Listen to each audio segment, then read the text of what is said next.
Alam niyo ba na ang nilagang itlog at noodles ay isang simpleng pagkain na may masalimuot na kasaysayan? Narito ang ilang trivia tungkol sa pinagmulan nito.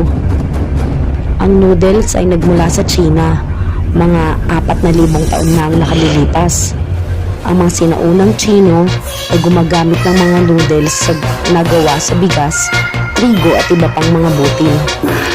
Ang mga itlog ay bahagi ng dieta ng tao mula pa noong unang panahon. Ang mga itlog ay isang magandang pinagkukunan ng protina at iba pang mahahalagang sustansya. Ang pagsasama ng itlog at noodles ay nagsimula sa Asia, dahil sa China o Japan. Ang nilagang itlog at noodles ay isang simpleng pagkain na madaling gawin at nakakabusog.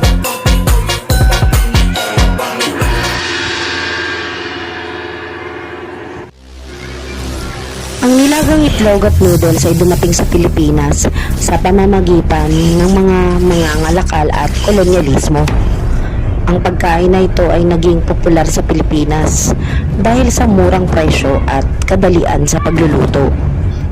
Sa Pilipinas, ang nilagang itlog at noodles ay may iba't ibang bersyon na may mga karagdagang sangkap tulad ng karne, isda at iba pang gulay.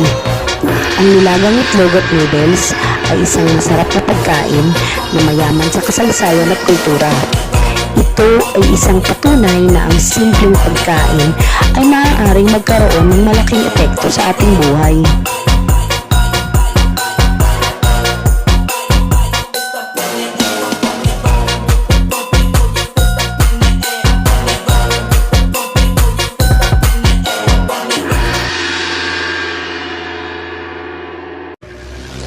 Alam niyo ba na ang nilagang itlog at noodles ay isang simpleng pagkain na may masalimuot na kasaysayan? Narito ang ilang trivia tungkol sa pinagmulan nito. Ang noodles ay nagmula sa China, mga 4,000 taon na ang nakalilipas. Ang mga sinaunang Tsino ay gumagamit ng mga noodles na gawa sa bigas, trigo at iba pang mga butil.